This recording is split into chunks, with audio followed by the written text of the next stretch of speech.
Guild members, let me tell you a story of when I was very young and far from my full growth. At 20, my body was of human dimensions, and though my head showed clear evidence of my Orcish ancestry, my jaw could work its way around the Orcish language and other languages with more difficulty. My family was well respected within the tribe, and when the call came for volunteers for a ceremonial bodyguard to travel with a delegation to a neighboring kingdom, I wasn't surprised to be one of the 12 chosen. Our party of 30, escorted by a squad of 120 prime warriors, including a couple of my uncles, set off. And I and my peers spent our days helping on guard patrols and our evenings preparing for the social world expected when we arrived. The journey was relatively uneventful. No one died. But I did get my first taste of live combat. When we got to the Orcish Palace, we were dropped immediately into the events planned for us. And the 12 of us got to know our full Orc counterparts, while the delegation carried out their negotiations. We young half-orcs were as tall as our full orc compatriots, but only half the weight. We still had a lot of growing to do. They won all the strength-oriented competitions very easily. We won those which relied on agility and dexterity. Their primary motivation was impressing the Orcish maidens whom they expected to be paired with over the next few years, which didn't interest us at all. But we did what we could to help them in their pursuit.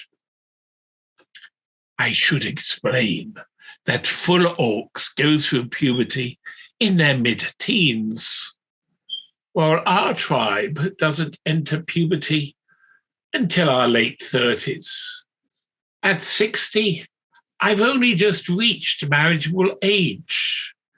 Back then, at 20, I was just a child. There was one Orcish maiden who received longing looks from all the young orcs, but no closer attention. She was a princess of an ancient lineage, being kept pure for an advantageous marriage. We half-orcs, however, were no threat to her. She outweighed me by at least 100 pounds, as well as being too young to be interested. Consequently, we were encouraged to talk with her, to keep her company, and I became her favorite escort. As the negotiations dragged on, she unburdened herself on me. Her ladies-in-waiting knew that they would be permitted to choose whom to marry. The old Orcish traditions of the suitor kidnapping his bride had become a mere formality. The parents would set up the kidnapping by their chosen partner. The princess, however, feared that she wouldn't have the same freedom of choice. Then news arrived that a suitable suitor would be arriving in a few days, and the negotiations with my tribe, which appeared to have been going well, if slowly, went on the back burner.